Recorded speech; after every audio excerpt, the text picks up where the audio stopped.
Socrates, the man who died for truth. Athens, the cradle of democracy, a city of poets, warriors, and philosophers.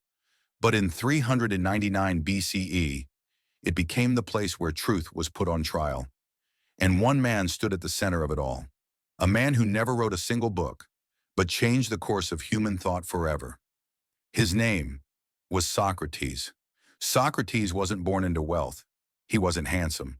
He wasn't a soldier, a statesman, or a celebrity. He was just a stonemason's son. But he was different. He didn't lecture. He asked questions to strangers, politicians, craftsmen, poets. What is justice? What is virtue? How do you know what you know? He questioned everything, and that made powerful people uncomfortable. Athens had just lost a brutal war to Sparta. Its democracy was fragile. The people were bitter, wounded, searching for someone to blame. Socrates became an easy target. He had strange ideas. He challenged the gods. He refused to flatter the elite. And many of his former students, they had turned against the city, including Alcibiades and Critias, one of the tyrants who briefly seized power. Guilt by association. The city wanted cleansing. In 399 BCE, Socrates was charged with two crimes: corrupting the youth in piety against the gods of the state. He stood before 500 jurors, calm, unshaken. He could have begged for mercy. He could have apologized. He could have escaped. But instead, he stood his ground. The unexamined life, he said, is not worth living. The jury found him guilty. The punishment, death. His friends were horrified. They offered him money to flee. They made plans to smuggle him out. But Socrates refused.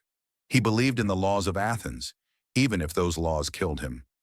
To run would be to betray everything he stood for.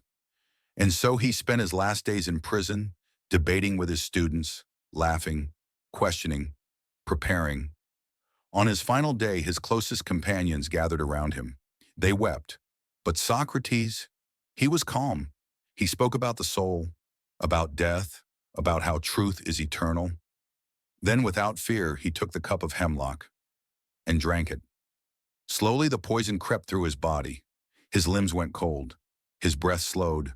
And with serenity in his eyes, Socrates died, not with anger, not with regret, but with peace.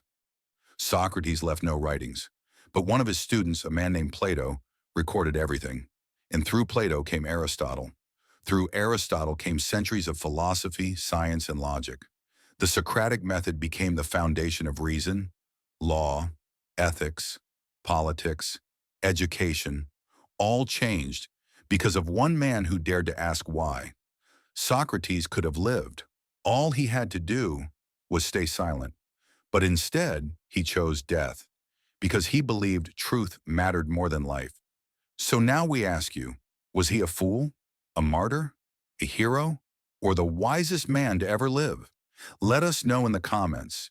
And if this story inspired you, like the video, subscribe to the channel, and share it with someone who still believes truth is worth dying for.